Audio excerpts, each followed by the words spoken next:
नमस्कार विद्यार्थी मित्रांनो, मागच्या काही लेक्चर्समध्ये आपण ह्यूमन रिप्रोडक्शन हा टॉपिक सुरू केला होता. त्यामध्ये पहिल्यांदा आपण काही पॉईंट्स स्टडी केलेले आहेत. त्या पॉईंट्सची पहिल्यांदा आपण रिव्हिजन घेऊ.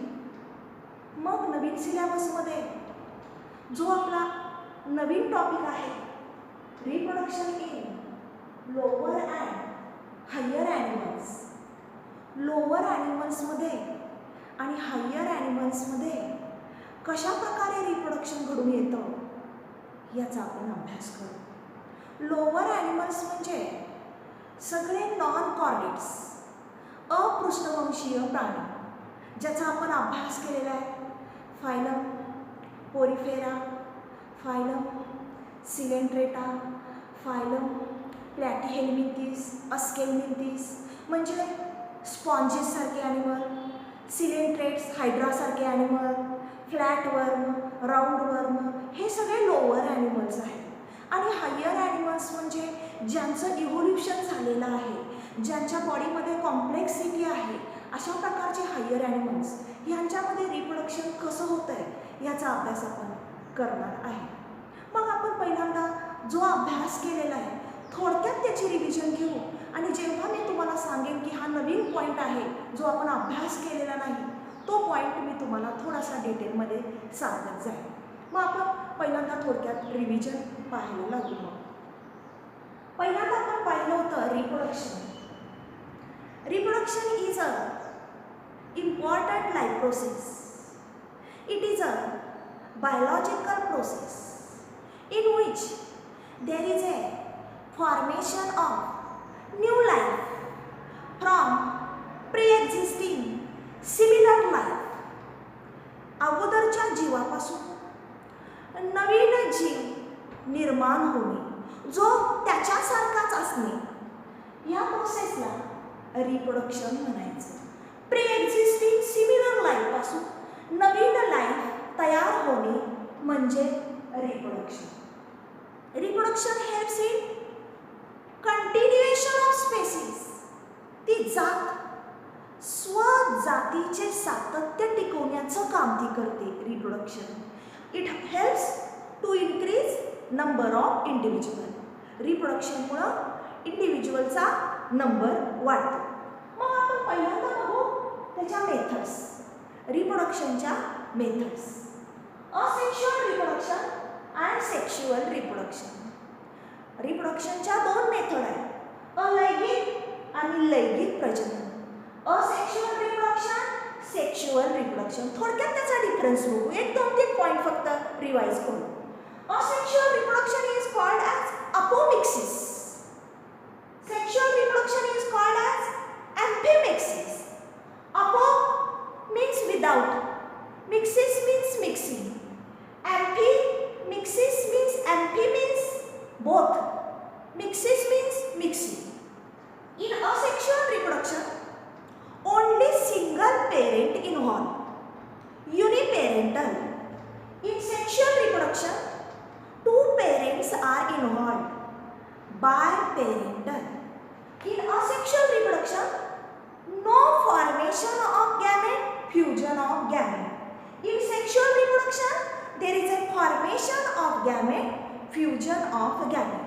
In asexual reproduction, new individual produced is genetically similar to original one.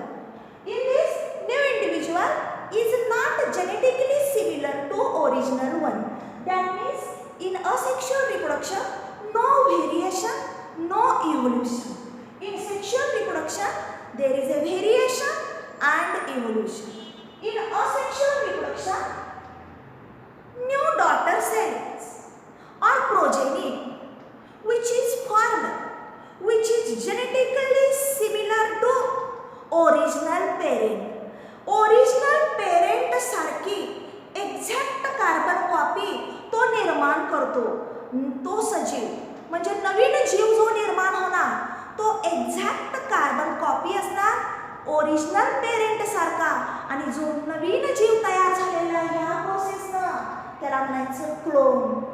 That means clone is a progeny.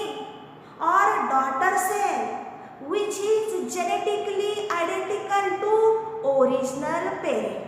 त्यामध्ये आपण अगोदर अभ्यास केला होता बघा, 10वीला तुम्हाला 10th स्टँडर्डला अभ्यास झाला होता की अमिबामध्ये बायनरी फ्युजन होतं. मग एका अमिबापासून 2 डॉटर सेल तयार होतात. ज्या 2 डॉटर सेल तयार झालेल्या आहेत त्या ओरिजिनल अमिबासारख्या अगदी एक्झॅक्ट कार्बन कॉपी त्याच्यासारख्याच दिसतात. म्हणून आपण त्या 2 डॉटर सेल ज्या तयार झाल्या त्याला आपण क्लोन म्हणू शकतो. म्हणजे असेक्शुअल रिप्रोडक्शनमुळे क्लोन तयार होतो, पण सेक्शुअल रिप्रोडक्शनमुळे क्लोन तयार होत नाही. असेक्शुअल रिप्रोडक्शन हे लोअर ॲनिमल्समध्ये घडतं, सेक्शुअल रिप्रोडक्शन हे हायर ॲनिमल्समध्ये घडतं. म्हणजे हा दोघांच्या मधला महत्त्वाचा डिफरन्स झाला. त्यामध्ये तुम्हाला ही डेफिनेशन लक्षात ठेवा. असेक्शुअल रिप्रोडक्शनमध्ये क्लोन तयार होतो. Clone is a progeny or new individual or daughter cells अनेक तयार झालेले आहेत which is genetically identical from original parent. Original parent सारखी कार्बन कॉपी नवीन डॉटर सेलची तयार होते, म्हणजे क्लोन. हा शब्द तुम्ही लक्षात ठेवायला पाहिजे. मग असेक्शुअल आणि सेक्शुअल रिप्रोडक्शन ह्या 2 मेथड आहेत म्हणून मी तुम्हाला सांगितल्या. मग आता आपण अभ्यास करायचा आहे असेक्शुअल रिप्रोडक्शनच्या काही मेथड्स आहेत जे लोअर ॲनिमल्समध्ये घडतात.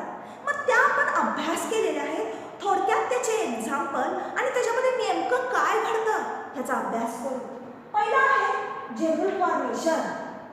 कुणामध्ये घडते बघा जेबुल फॉर्मेशन? Sponges, Spongilla. कुठला ॲनिमल आहे बघा? Sponges, Spongilla. Jebule is an internal bud formed in body of sponges during unfavorable condition. On return of favorable condition, such jebule give rise to new individual. Jebule म्हणजे त्या स्पॉन्जेसच्या बॉडीमध्ये, स्पॉन्जिलाच्या बॉडीमध्ये internal बड तयार झालेला असतो. केव्हा? अनफेवरेबल कंडिशनला. क्लायमॅटिक कंडिशन अनफेवरेबल असेल तर तयार होतो. आणि जेव्हा फेवरेबल कंडिशन येणार तेव्हा त्या जेबुलपासून त्याच्यासारखाच नवीन इंडिव्हिज्युअल तयार होतो. म्हणजे तो त्याच्यासारखाच तयार झाला, म्हणजे क्लोन तयार झाला. म्हणजे ही असेक्शुअल रिप्रोडक्शनची पहिली मेथड झाली. दुसरी मेथड आहे budding. Budding occur in cylindrids like hydra and corals. During the process of budding, a small outgrowth is formed at basal end of parent body. Such a small outgrowth is called bud, and such a bud grow and develop into new young hydra.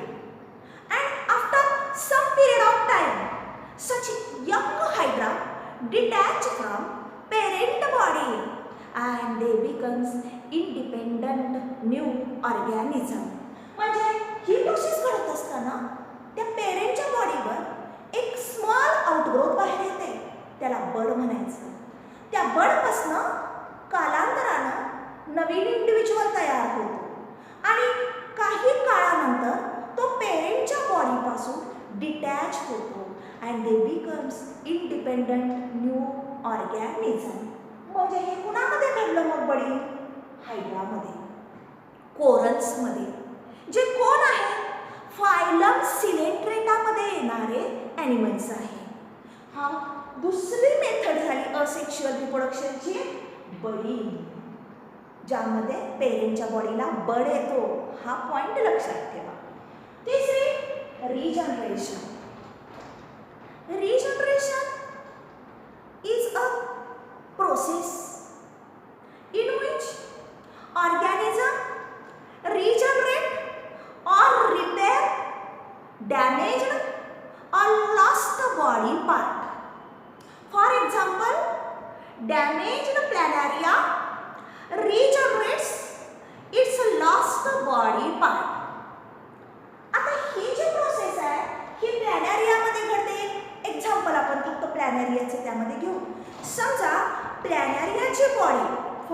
पण त्याचा अँटिरियर end आहे, त्याचा posterior end आहे.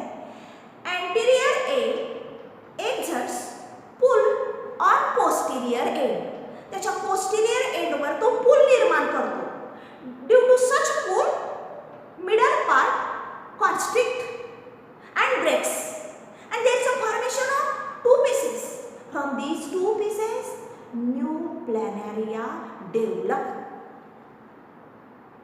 Regeneration मध्ये जो damage झालेला प्लॅनॅरिया आहे तो त्याच्या डॅमेज पार्ट पासून नवीन इंडिव्हिज्युअल तयार करतो. मग ही मेथड घडवून आणणारा ॲनिमल कुठला आहे? Planaria. Damaged hydra regenerate its last part. Hydra देखील त्याचा कुठला पार्ट डॅमेज झाला की तो काय करतो? डॅमेज झालेला पार्ट परत रिजनरेट करतो. ही रिजनरेशनची कॅपॅसिटी तुम्ही आपल्या घरी वॉल लिझार्डमध्ये बघितली असेल. म्हणजे आपण जेव्हा घरामध्ये असलेली पाल आपण जेव्हा त्यांना मारतो तेव्हा तिचे शेपूट तुटते, पण कालांतरानं ती शेपूट त्यांना निर्माण होते. म्हणजे ही रिजनरेशन कॅपॅसिटी झाली. वॉल लिझार्डची टेल परत रिजनरेट होते. म्हणजे ही रिजनरेशन कॅपॅसिटी म्हणजे रिजनरेशन इज अ प्रोसेस और it is a ability of organism to regenerate और रिपेअर लॉस्ट बॉडी पार्ट. ही तिसरी मेथड झाली. म्हणजे असेक्शुअल रिप्रोडक्शनमध्ये तुम्ही ह्या 3 मेथडचा अभ्यास केला, बरोबर आहे. मग त्यामध्ये कुणामध्ये घडते हे पॉइंट आपण अभ्यास केलेले आहेत. ॲक्च्युअली सेक्शुअल रिप्रोडक्शनला आपण आत्ताच म्हटलेलं आहे ॲम्फिमिक्सिस. मी सांगितलं तुम्हाला amphi means both, mixis means mixing of both gametes. It's nuclear fusion of both gametes, mixing of their genetic material. म्हणजे मिक्सिंग म्हटलं जातं. मिक्स म्हटलं तर जेनेटिक मटेरियल फ्युजन होताना, गॅमेटचं फ्युजन होताना मिक्स होणार. स्पर्म आणि एग हे गॅमेट आहे, आपल्याला माहिती आहे. म्हणजे ॲम्फिमिक्सिस म्हणजे sexual reproduction. In sexual reproducing organism they show 2 phases in their lifetime. ज्या ॲनिमलमध्ये सेक्शुअल रिप्रोडक्शन घडतं, सगळे हायर ॲनिमल्स आहेत. कॅट, डॉग, डॉंकी, शीप, गोट, ह्युमन, अपेज, अनेक प्रकारचे सगळे सेक्शुअल रिप्रोडक्शन म्हणजे सगळे कॉर्डेट्स आले याच्यात. सगळे कॉर्डेट्स पृष्ठवंशीय प्राणी, त्यांच्यामध्ये सेक्शुअल रिप्रोडक्शन. त्यांच्या लाईफ टाईममध्ये 2 फेज तुम्हाला बघायला मिळतात. कोणत्या 2 फेज? शब्दात हे नवीन पॉईंट आहे. हा पॉईंट आपण अभ्यास केलेला नाही आहे. 2 फेज कुठले सेक्शुअल रिप्रोड्युसिंग ऑर्गॅनिझममध्ये? Juvenile phase, reproductive maturity phase. Juvenile phase it shows physical growth starting from birth. It cannot reproduce sexually in this phase. ही अशी फेज आहे की ज्यामध्ये त्या ऑर्गॅनिझमची फक्त बर्थपासून फिजिकल ग्रोथ होते. फिजिकल ग्रोथ हा शब्द महत्त्वाचा आहे. ज्युवेनाइल फेजमध्ये त्या ऑर्गॅनिझमची फिजिकल ग्रोथ होते after birth. They cannot reproduce sexually in this phase. या फेजमध्ये त्याच्यामध्ये रिप्रोडक्शन ही प्रोसेस घडून येत नाही. दुसरी reproductive maturity phase. After attaining juvenile phase. After attaining juvenile phase, organism shows reproductive maturity phase. In this phase, there is a growth and development of sex organs. या फेजमध्ये त्या ऑर्गॅनिझमच्या सेक्स ऑर्गनची ग्रोथ आणि development होते. And in this phase they can reproduce sexually. या फेजमध्ये त्याच्यामध्ये sexual reproduction ही process घडून येते. 2 फेज महत्त्वाचे आहेत, वेगळ्या वेगळ्या, ज्याचा आपण अभ्यास केलेला नाही. After attaining sexual maturity, some events occur in lifetime of such organism. Such events are: first, pre-fertilization event; second, fertilization event; and third, post-fertilization event. फक्त 3 इव्हेंटची नावं लक्षात ठेवा. प्री फर्टिलायझेशन इव्हेंट मध्ये काय होतंय? Gamete formation, gametogenesis and gamete transfer. एका ऑर्गॅनिझमच्या बॉडीमधनं दुसऱ्या ऑर्गॅनिझमच्या बॉडीमध्ये गॅमेट ट्रान्सफर 2 प्रोसेस होतात. प्री फर्टिलायझेशन प्रोसेसमध्ये गॅमेटोजेनेसिस, गॅमेट ट्रान्सफर. दुसरी event fertilisation, there is a fusion of male and female gamete. Male gamete कोण आहे? स्पर्म. फिमेल गॅमेट कोण आहे? एग. यांचं fusion, fertilisation. And third one is a post fertilisation. Post fertilisation मध्ये काय होतं? Zygote formation, म्हणजे त्या फिमेलची प्रेग्नन्सी स्टार्ट झाली, फर्टिलायझर एग तयार झालं. अँड एम्ब्रिओजेनेसिस, म्हणजे त्या फर्टिलायझर एगपासून एम्ब्रिओ तयार होणे, एम्ब्रिओजेनेसिस ह्या प्रोसेस. लक्षात घ्या, 3 इव्हेंट. प्री फर्टिलायझेशन सगळा अभ्यास करत जाणार आहे पण पुढं, पण फक्त नाव लक्षात घ्या. Pre fertilisation event, fertilisation event, post fertilisation event. कधी बघायला मिळणार? After attaining sexual maturity. Sexual maturity झाल्यावर त्याच्यामध्ये ह्या इव्हेंट. 2 फेज लक्षात आल्या. या फेजमध्ये फिजिकल ग्रोथ हा शब्द पाहिजे आणि रिप्रोडक्टिव्ह मॅच्युरिटी फेजमध्ये सेक्स ऑर्गनची ग्रोथ अँड डेव्हलपमेंट हे शब्द करेक्ट तुमचे यायला पाहिजे. म्हणजे हा नवीन पॉईंट आहे. काळजीपूर्वक लक्ष देऊन तुम्ही ते लक्षात ठेवलं पाहिजे. आपल्याला टेक्स्ट बुक अवेलेबल झालेले आहेत. जे छोटे छोटे फॅक्ट्स आहेत टेक्स्ट बुकमध्ये तुम्ही रेफर करू शकता. पुढचा पॉईंट आपण अभ्यास करू. Breeding pattern. शब्द बघा काय आहे. Breeding pattern. Different organisms can be found on the earth. These different organisms show various breeding pattern. अनेक प्रकारचे सजीव पृथ्वीवर बघायला मिळतात. त्यांच्यामध्ये प्रजननाच्या वेगवेगळ्या पॅटर्न तुम्हाला बघायला मिळतात. ब्रीडिंग म्हणजे प्रजननाचा काळ. ब्रीडिंग म्हणजे त्यांच्या प्रजननाचा काळ, केव्हा ते प्रजनन घडवून आणू शकतात. मग वेगवेगळ्या ऑर्गॅनिझममध्ये वेगवेगळ्या प्रकारचे ब्रीडिंग पॅटर्न आहे. प्रजननाचा काळ, ब्रीडिंग पॅटर्न, त्या काळामध्ये ते प्रजनन घडवून आणू शकतात. कुठले दोन? सीझनल. सीझनल लक्ष द्या व्यवस्थित. Seasonal breeder, continuous breeder. Seasonal breeder example कुठले ॲनिमल? शीप, गोट, डॉगी.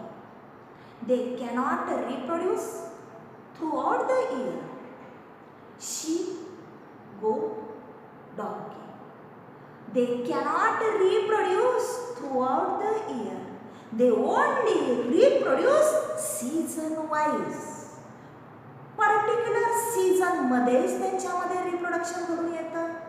अशा ॲनिमल्सला तुम्ही म्हणणार सीझनल ब्रीडर्स. शब्द बघा, सीझननुसार घडणारं ब्रीडिंग. शब्द कळला? Not throughout the year. दुसरा continuous breeder. Example humans and apes. Apes कोण? गोरिला, चिंपांझी, ओरंगुटान हे सगळे एप आहेत. They can reproduce throughout the year. Season wise घडत नाही यांच्यामध्ये breeding. They can reproduce throughout the year. म्हणजे हे ब्रीडिंग पॅटर्न 2 आहे. Seasonal breeder, continuous breeder. Seasonal breeder कोण आहेत? Sheep, goat, donkey. They breed season wise. They cannot reproduce throughout the year. Continuous breeder, human and apes. They can reproduce throughout the year. बरोबर शब्द लक्षात ठेवा. Perfect point लक्षात ठेवा. हा झाला point breeding pattern. Sexually reproducing organism show some of the processes, events in their lifetime. Humans are sexually reproducing organism. Such a reproduction process involves some events. These events are reproduction घडत असताना काही events घडणार. कुठल्या events बघा? गॅमेटोजेनेसिस, gamete तयार होणार. Gamete transfer होणार. Internal fertilisation, gamete transfer झाल्यावर फर्टिलायझेशन होणार. मेल आणि फिमेल गॅमेटचं फ्युजन होणार. मेल आणि फिमेल गॅमेटचं फ्युजन झालं, झायगोट फॉर्मेशन, फर्टिलायझ्ड एग तयार होणार. झायगोट फॉर्मेशन झालं, एम्ब्रिओजेनेसिस. त्या झायगोटपासून त्याची ग्रोथ व्हायला लागणार, डेव्हलपमेंट व्हायला लागणार, एम्ब्रिओ तयार होणार. एम्ब्रिओजेनेसिस. एम्ब्रिओजेनेसिस नंतर गेस्टेशन. त्या फिमेलचा तो प्रेग्नन्सीचा पिरियड सुरू होणार, गेस्टेशन. आणि गेस्टेशन संपलं, पार्च्युरेशन. म्हणजे तिचा प्रेग्नन्सी पिरियड संपला की डिलिव्हरीचा पिरियड होणार, पार्च्युरेशन. कुठला process? Gametogenesis, gamete transfer, internal fertilisation, zygote formation, embryogenesis, gestation, parturition. Reproduction प्रोसेसमध्ये इन्व्हॉल्व झालेल्या ह्या सगळ्या इव्हेंट्स परफेक्ट लक्षात द्यायला पाहिजे. हा शब्द बघा, सेक्शुअल डायमॉर्फिक कॅरेक्टर्स म्हणजे काय? आता तुम्हाला माहिती आहे प्रायमरी सेक्स ऑर्गन कुठले आहेत? In case of mail testis आणि इन केस ऑफ फिमेल ओव्हरीज. बरोबर आहे? प्रायमरी सेक्स ऑर्गन आहेत. टेस्टिस मेलमध्ये, ओव्हरीज फिमेलमध्ये. टेस्टिसमधून स्पर्म तयार होणार, गॅमेट आहे स्पर्म. ओव्हरीजमधून एग तयार होणार. शब्द बरोबर कळला तुम्हाला? प्रायमरी सेक्स ऑर्गन कळले कुठले? Testis and ovaries. आता बरोबर शब्द लक्षात घ्यायचा आहे. Male and female can be externally differentiated by certain specific features. They are called secondary sexual characters. तुम्हाला माहिती आहे मेल आणि फिमेल एक्सटर्नली आपण ओळखू शकतो, कारण एक्सटर्नली त्यांचे स्पेसिफिक फीचर्स असतात, वेगवेगळे दिसतात दोघंच. आपण ओळखू शकतो हा मेल आहे, ही फिमेल आहे. डिफरन्शिएट करू शकतो की नाही? का? स्पेसिफिक फीचर असतात आणि त्या स्पेसिफिक फीचरला म्हणायचं सेकंडरी सेक्शुअल कॅरेक्टर्स. बरोबर शब्द लक्षात घ्या. Secondary sexual character and they are called sexual dimorphic. They are called sexual dimorphic character. जे मेल आणि फिमेलमध्ये सेकंडरी सेक्शुअल कॅरेक्टर दिसतात त्यांना सेक्शुअल डायमॉर्फिक कॅरेक्टर हा शब्द वापरायचा. हां, मग मेलमध्ये सेकंडरी सेक्शुअल कॅरेक्टर कुठले? मेलमध्ये सेकंडरी सेक्शुअल कॅरेक्टर कुठले की जेणेकरून तो मेल ओळखला जातो? बघा, डेव्हलपमेंट ऑफ बियर्ड, दाढी येते त्याला. डेव्हलपमेंट ऑफ मोस्टॅच, दाढी मिशी येते त्याला. बरोबर आहे ना? त्याच्यानंतर एनलार्ज लॅरिंग्स, ॲडम्स ॲपल, एनलार्ज लॅरिंग्स म्हणायचं त्याला, ॲडम्स ॲपल. मस्क्युलर बॉडी, मेलची विशिष्ट प्रकारची मसल्स असतात, स्नायू, अगदी बळकट असे स्नायू असतात. And hair on chest. हे मेलच्या हार्मोनमुळे त्या मेलमध्ये दिसणारे सेकंडरी सेक्शुअल कॅरेक्टर. तसे फिमेलचे सेकंडरी सेक्शुअल कॅरेक्टर त्या फिमेलच्या सेक्स हार्मोनमुळे. कुठले सेकंडरी सेक्शुअल कॅरेक्टर फिमेलचे? Development of breast. तिच्या मिल्क ग्लँडची डेव्हलपमेंट, दुधाच्या ग्रंथीची वाढ व्हायला लागते. दुसरं कॅरेक्टर ब्रॉडन पेल्विस. जिथं तिचा पेल्विक गर्डल आहे तो थोडासा ब्रॉड होतो. Pelvic girdle. जिथं 2 पाय जोडलेले आहेत तिथं पेल्विक गर्डल आहे. जिथं 2 हात जोडलेले आहेत तिथं पेक्टोरल गर्डल आहे. कुठले गर्डल कुठं आहेत हा 11वीला स्केलेटनमध्ये झालेला अभ्यास आहे. आणि तिसरं हाय पिच व्हॉइस. त्या फिमेलचं हाय पिच व्हॉइस.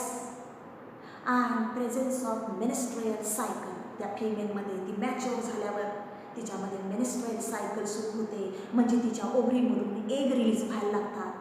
हे सगळे secondary sexual character in case of female, secondary sexual character in case of mail.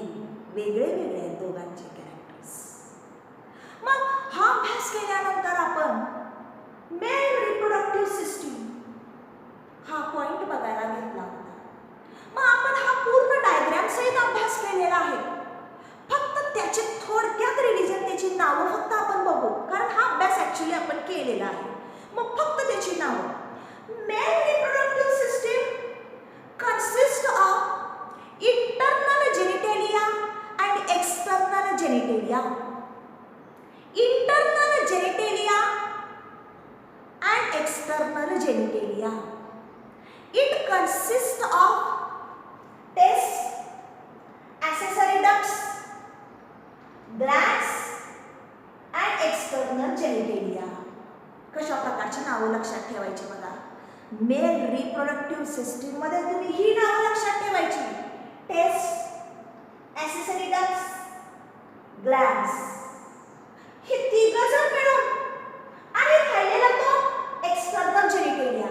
हे सगळे एकत्रित येऊन मेल रिप्रोडक्टिव्ह सिस्टीम ही तयार झालेली आहे. डायग्राम बघितली आहे आपण, अभ्यास केलेला आहे त्याचा. मग थोडक्यात त्याचे फक्त फंक्शन्स बघू आपण. Taste. Actually, tests are located in scrotum. अभ्यास झाला आहे. Tests are located in scrotum because scrotum maintain the temperature of testes 2 to 3 degrees Celsius lower than body temperature, which is necessary for a process spermatogenesis. अतिशय महत्त्वाचा point आहे. हे taste त्या मेलच्या scrotum मध्ये असतात, जो स्क्रॉटम ॲब्डॉमेनच्या बाहेर असतो. का असतात? कारण त्या टेस्टिस मध्ये स्पर्मॅटोजेनेसिस ही प्रोसेस होण्यासाठी आपल्या बॉडी टेम्परेचर पेक्षा 2 to 3 डिग्री सेल्सिअस हे टेम्परेचर कमी लागतं. फॉर एक्झाम्पल आपलं 37 डिग्री सेल्सिअस बॉडी टेम्परेचर आहे, तर त्या टेम्परेचरला स्पर्मॅटोजेनेसिस, स्पर्म तयार होण्याची प्रोसेस होत नाही. म्हणून ह्या टेस्ट कशात असतात? स्क्रॉटम आउटसाइड द ॲब्डॉमेन मध्ये असतात. टेस्टचे 2 महत्त्वाचे फंक्शन आहेत, लक्षात घ्या. फक्त अगदी थोडक्यात पॉइंट आपण घ्यावा. टेस्टचे महत्त्वाचे 2 फंक्शन आहेत. कुठले? फॉर्मेशन ऑफ स्पर्म, स्पर्म तयार करणे, गॅमेट. आणि दुसरं secretion of male sex hormone testosterone androgen. Sex hormone तयार करणे आणि स्पर्म तयार करणे हे 2 फंक्शन आहेत टेस्टचे. हा अभ्यास झालेला आहे आपला. नंतर आहे शब्द बघा ॲक्सेसरी डक्ट्स. म्हणजे ह्या डक्ट्स काय करतात माहिती आहे? टेस्टनं जे स्पर्म तयार केलेत की नाही त्या स्पर्मला कॅरी करायचं काम करणार डक्ट नाव दिलंय, म्हणून डक्ट नाव दिलंय. कुठल्या डक्ट्स आहेत बघा? रेटेटेस्टिस सिक्वेन्शियल पाहिजे ना, याला चुकायचं नाही. रेटेटेस्टिस, वासा इफ्रन्शिया, इपिडिडॅमिस, लक्ष द्या, वास डिफरन्स, इजॅक्युलेटरी डक्ट, युरेथ्रा. हे स्पर्मला कॅरी करतात. पण एक महत्त्वाचा पॉईंट त्यामध्ये लक्षात ठेवा, ही जी इपिडिडॅमिस आपण अभ्यास केली होती, या इपिडिडॅमिसमध्ये त्या स्पर्मचं फिजिओलॉजिकल मॅच्युरेशन होतं. त्या इपिडिडॅमिसचे 3 पार्ट आपण अभ्यास केले होते, कॅप्यूट, कॉर्पस, कॉडा. इपिडिडॅमिसचे 3 पार्ट, ज्यामध्ये त्या स्पर्मचं फिजिओलॉजिकल मॅच्युरेशन होतं. त्याचे 3 फिजन, हे थोडं वेगळं लक्षात ठेवा. जिथं स्पर्मचं मॅच्युरेशन होणार तो हे एवढं लक्षात ठेवा बरोबर, आणि त्याचे 3 पार्ट्स बरोबर लक्षात ठेवा. आणि हा एक पॉइंट लक्षात ठेवा, इथं अजून एकदा रिपीट करते, urethra. In case of male, urethra is called as urinogenital duct. युरेथ्राला युरिनोजेनायटल डक्ट म्हणायचं because it carries both sperm and semen. Sorry, urethra is called as urinogenital duct because it carries semen and urine. लक्षात घ्या, हा सीमेन पण carry करतो आणि urine पण कॅरी करतो. हा युरेथ्रा काय कॅरी करतो? सीमेन आणि युरिन. मग तुम्ही म्हणणार सीमेन म्हणजे काय? Semen is a viscous alkaline milky fluid. Viscous alkaline milky fluid ejaculated by male reproductive system. रिप्रोडक्शनच्या वेळेला, प्रजननाच्या वेळेला मेलच्या बॉडीमधून जे व्हाईटिश मिल्की फ्लुइड बाहेर पडतं त्याला सीमेन म्हणायचं. At single ejaculation at one time nearly about 2.5 ml to 4 ml सीमेन रिलीज्ड. सिंगल इजॅक्युलेशनच्या वेळेला 2.5 ml to 4 ml सीमेन रिलीज होतं. अँड सच सीमेन contain sperm and secretion of various glands. त्या सीमेन मध्ये स्पर्म असतात, टेस्टनं तयार केलेल्या, आणि ह्या ग्लॅंडचं वेगवेगळ्या प्रकारच्या ग्लॅंडचं सिक्रेशन घेऊन सीमेन बाहेर पडते. मग ह्या युरेथ्रामधनं, मेलच्या युरेथ्रामधून काय जात असतं? सीमेन आणि युरिन. लक्षात घ्या हा शब्द, सीमेन आणि युरिन. म्हणून युरेथ्राला, मेलच्या युरेथ्राला म्हणायचं युरिनोजेनायटल डक्ट. शब्द बरोबर लक्षात घ्या, युरिनोजेनायटल डक्ट का म्हणायचं युरेथ्राला? हा 2 महत्त्वाचे शब्द तिथे यायला पाहिजे. झालं, हे झालं ॲक्सेसरी डक्ट. राहिल्या कुठल्या? ग्लॅंड्स. कोणत्या ग्लॅंडचा अभ्यास केला? सेमायनल व्हेसिकल पेअर्ड असतात, प्रोस्टेट ग्लॅंड सिंगल असते, कॉर्पस ग्लॅंड पेअर्ड असतात. सेमायनल व्हेसिकल मधनं सेमायनल फ्लुइड बाहेर येतो आणि त्यामध्ये काय काय असतं?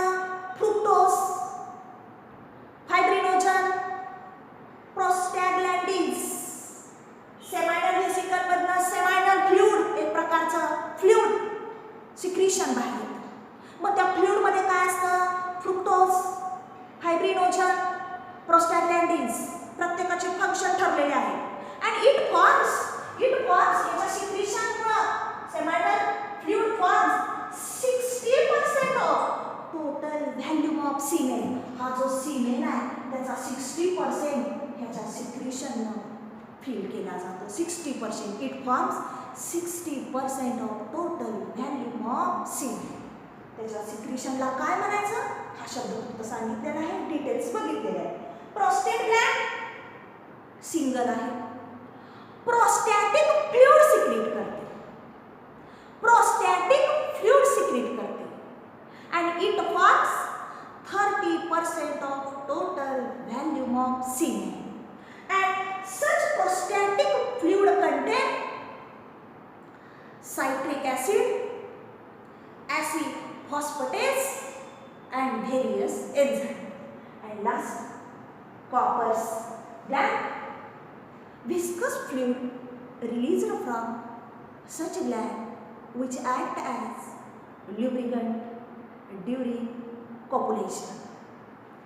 याच्यातून एक प्रकारचा चिकट द्रव्य बाहेर येतो. जेव्हा कॉप्युलेशन होणार तेव्हा ल्युब्रिकंट म्हणून तो काम करतो. म्हणजे हे सगळे ग्लँड्स आपण डिटेलमध्ये बघितलेले, मी थोडक्यात तुम्हाला सांगितलेले आहे. आणि लास्ट एक्सटर्नल जेनिटेलिया.